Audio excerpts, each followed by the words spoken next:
Halo, selamat jumpa kembali pada Kelas Kreatif. Saya Dani Wahyu Munggoro dari Inspirasi Tanpa Batas. Kali ini saya ingin cerita tentang bagaimana sebenarnya apa yang disebut sebagai joint learning. Istilah ini saya dengar beberapa minggu yang lalu karena ada sebuah kegiatan yang menamakan dirinya adalah Joint Learning Initiative. Ini ada 8 lembaga dan mereka akan berkumpul di DND, di Flores, dan 7 lembaga ini ada yang dari Jambi, Kalbar, dan ada juga dari kawan-kawan di Flores. Yang menarik sebenarnya baru dapat bocorannya adalah salah satu dari organisasi yang akan melakukan joint learning ini, kemudian mengundurkan diri karena ada tension. Dan tension ini biasa di dalam konteks learning. Hanya kadang disayangkan kenapa harus mengundurkan diri, karena harusnya di dalam konsep learning kita bisa bertarung dalam konten sehingga konten itu menjadi kontekstual. Nah, baru sebenarnya di joint learning itu kita bicara tentang kontesnya, bagaimana cara kita melakukan joint learning ini. Nah, ada beberapa hal yang ingin saya sampaikan. Sebenarnya yang pertama, saya ingin membedakan antara shared learning dengan joint learning dari penafsiran saya. Karena kemudian saya tanya kenapa nggak shared learning tapi memilih kata joint. Nah, di shared learning sebenarnya adalah setiap orang itu bisa menyampaikan konten dari sebuah tema percakapan atau tema belajar yang kemudian tema atau tafsir atas realitas itu yang kemudian dilihat dari berbagai perspektif. Nah, di sini konten pembelajaran itu menjadi intisari dari yang disebut proses learning. Nah, kita belajar juga kan bahwa learning yang dimasukkan learning kenapa tidak menggunakan kata semacam educate gitu atau menghafal atau belajar dengan ala-ala yang kita pahami di sekolah di zaman dahulu. Kita hanya fokus pada menghafal, hanya menambah memori di dalam kepala kita tentang berbagai hal, sehingga yang harus kita jawab adalah sesuatu yang benar sesuai dengan apa yang diajarkan. Karena itu learning seperti ini sering disebut sebagai learning lingkar satu atau loop satu. Loop satu adalah proses belajar tadi menghafal, kemudian apa yang dilihat tolong ceritakan, apa yang didengar tolong ceritakan, apa yang dibaca tolong ceritakan, dan sebagainya.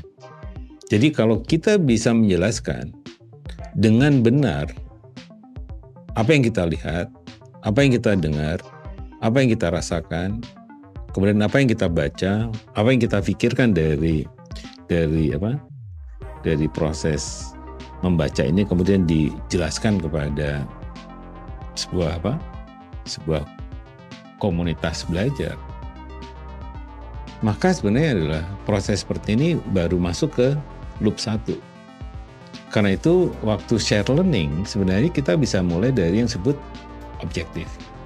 Apa yang sebenarnya fakta-fakta yang ada. Nah, di proses kedua di dalam konsep share learning ini adalah apa yang dirasakan dengan fakta-fakta seperti itu. Apakah biasa-biasa saja?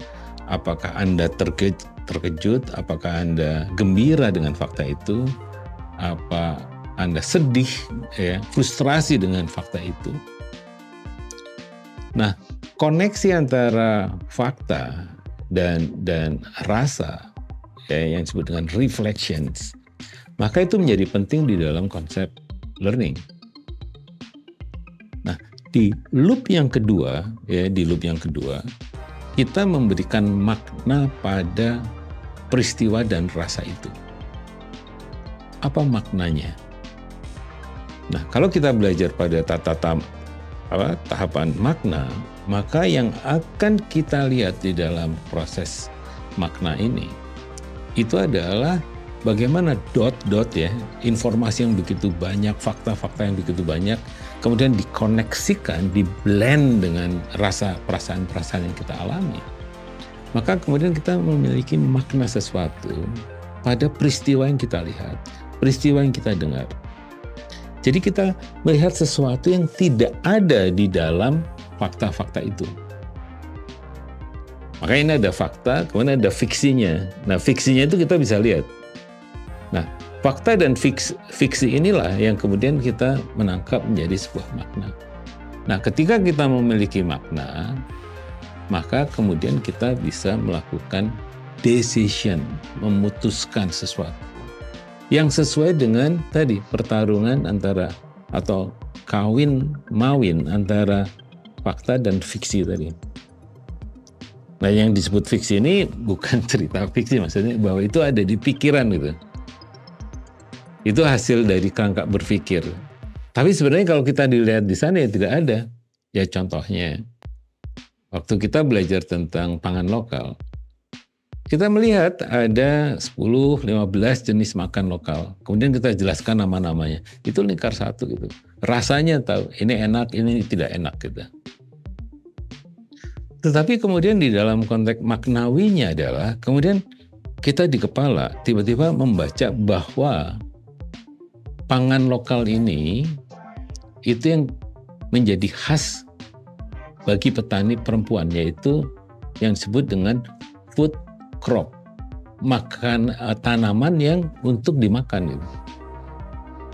Agak beda dengan kelompok bapak-bapak, ya, kelompok pria yang kemudian menanamnya untuk memperoleh uang cash, tapi dia tidak makan, ya, kopi misalnya, ya, dia tidak minum di situ gitu, atau cengkeh dan sebagainya.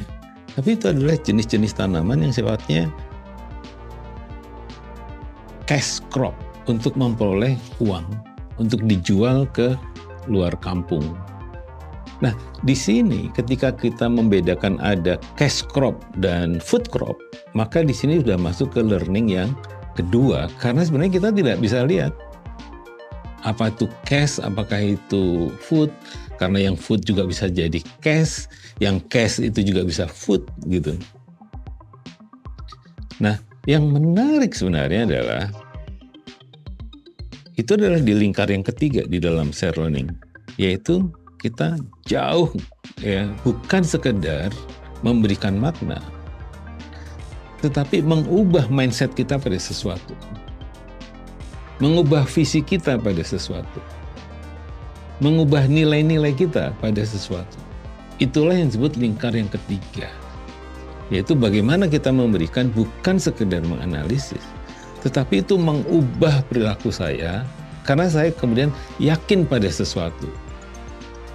Sebagai contoh sebenarnya adalah ketika pulang dari belajar di kampung itu tentang pangan-pangan lokal itu, kemudian kita memberikan makna seperti tadi, tetapi kemudian kita kembali ke rumah masing-masing, itu memutuskan bahwa mulai saat ini saya akan selalu memilih local food untuk makanan yang saya akan makan bagi keluarga saya.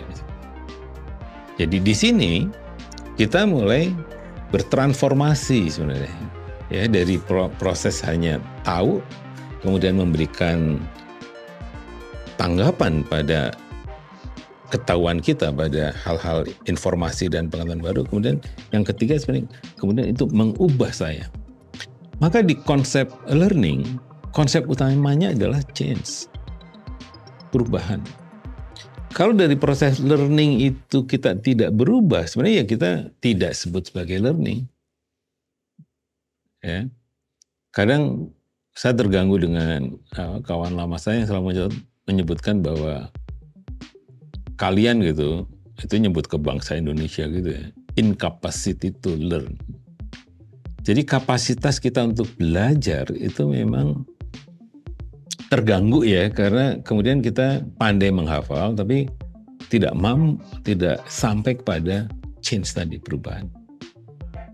Karena itu sebenarnya adalah ya gagasan merdeka belajar segala macam pasti banyak penolakan karena masuknya sebenarnya ke learning yang ketiga ini. Ya bukan sekedar dianalisis saja, ini udah banyak kalau dianalisis ya, tetapi masuk yang ketiga ini, change, ada perubahan di situ. Nah tidak semua orang ingin berubah dong, cuma tahu sesuatu ingin gitu, bisa sesuatu yang baru oke gitu. Tapi apakah kemudian mengubah mindset kita, itu tidak serta-merta seperti itu. Jadi di shared learning yang saya ingin jelaskan di sini, itu adalah bahwa kita berbagi perspektif, berbagi cara melihat, berbagi segala macam oke. Tapi yang kemudian yang penting adalah bahwa saya tahu ada beragam perspektif untuk melihat sesuatu yang sama. Nah, shared learning berhenti di tadi, konten kita makin tahu dan beragam. Tetapi kalau kita balik ke joint learning itu kita bicara tentang bagaimana kita bicara tentang konteks. Jadi kontennya ya tadi lewat shared learning, tetapi di joint learning adalah ketika kita sama-sama melihat sesuatu dan beda, dan kita kemudian melakukan perdebatan, kemudian membicarakan kemungkinan-kemungkinan sesuatu yang baru dan sebagainya, maka ketika kita menghubungkan konten yang kita pelajari dengan konteks yang kita hadapi, dan konteksnya juga beda-beda, lantas apa yang kita bisa lakukan perubahan untuk bisa memastikan bahwa kita bisa merespon konteks yang berbeda-beda tetapi dengan shared learning yang sama. Jadi dengan cara ini tidak mungkin juga sebenarnya yang disebut joint learning adalah bahwa kita belajar sama-sama kemudian menghafalkan sama-sama dan kalau ditanya bisa jawab sama-sama. Bukan seperti itu. Tapi pada proses itu kita memperkaya konten, yaitu memperkaya perspektif. Kemudian kita pilih sebenarnya dari proses joint learning itu adalah saya akan memilih jalan baru ini. Kemudian partner kita itu juga menyampaikan saya akan melakukan cara ini untuk merespon konteksnya dan saya akan menjawab konteksnya juga. Jadi di sini sebenarnya kalau ada niat menyeragamkan apa yang kita pelajari itu juga bukan joint learning. Joint learning itu semacam saling challenge ya dengan konten yang dianggap sama tapi dengan konteks yang berbeda-beda. Jadi contoh yang menarik di dalam joint learning kemarin adalah bahwa konteks pangan lokal di Flores dianggapnya itu adalah di tempat yang surgawi karena tidak ada ancaman dari perkebunan besar atau pertambangan besar. Tetapi kawan-kawan di Kalimantan dan juga kawan-kawan di Jambi dengan desa yang sama, mereka konteksnya adalah menghadapi perusahaan besar yang ada di situ, jangan-jangan di belakang rumah kita sudah tambang batu bara misalnya. Atau di belakang saya itu ada perkebunan sawit. Jadi sawitnya itu ya sampai kadang ada di depan dapur si warga kampung ini. Sehingga mereka pada saat membicarakan pangan lokal beda konteksnya, tetapi dengan proses yang belajar yang sama, bagaimana caranya ide yang bagus ini bisa diterapkan dalam konteks yang berbeda gitu. Tapi sebaliknya, dengan memahami konteks yang berbeda, kampung yang lain yang belum ada perkebunan besar dan pertambangan misalnya, maka mereka akan belajar bagaimana melakukan antisipasi. Jadi di sini ada yang disebut dengan inisiasi tadi, Ya, inisiasi adalah ya tadi melakukan belajar, menanam, memakan, semuanya adalah pangan lokal. Tapi pada sisi lain adalah bagaimana caranya inisiasi ini menjadi dikuatkan supaya tidak terjadi pengalaman di kampung-kampung yang dihajar oleh perkebunan besar dan pertambangan besar. Tapi di pihak lain, di kampung-kampung yang ada pertambangan besar, misalnya seperti yang akan terjadi di Ruteng, itu memungkinkan sebenarnya adalah di proses itu kita juga bergerak untuk melakukan antisipasi gitu. Ya, antisipasi pada apa? Pada pangan lokal tadi. Jangan sampai habis gitu. Karena mereka berhadapan langsung dengan situasi yang memang berbeda dengan apa yang kita lihat di yang desa yang saya sebut namanya Rutu Jeja, yang memang tidak ada ancaman dari investor besar semacam itu. Nah, jadi di sini di sesi kelas kreatif ini kita bisa belajar sebenarnya adalah antara joint learning yang baru saya jelaskan, tetapi juga bahwa joint learning basisnya adalah shared learning dulu. Jadi shared learning, joint learning. Nah, dari joint learning inilah ketika kita ada inisiatif lanjutannya adalah apakah pengalaman ini kemudian akan menjadi advokasi gitu, mempengaruhi pihak lain untuk menjaga dua-duanya ini. Nah, advokasi itu bisa advokasi kebijakan di tingkat nasional atau global, atau advokasi di tingkat desa atau bahkan di tingkat kabupaten. Jadi itulah yang saya pelajari ya, untuk menjelaskan tentang apa hubungan antara shared learning dengan joint learning, tapi pada akhirnya sebenarnya adalah ini dimanfaatkan untuk bertransformasi melalui advocacy atau kampanye. Itu saja kelas kreatif kali ini. Di kelas ini kita bisa belajar apa saja yang kaitannya dengan pengetahuan, informasi, dan keterampilan yang kaitannya dengan dunia kefasilitasian. Itu saja, sampai jumpa pada edisi berikutnya.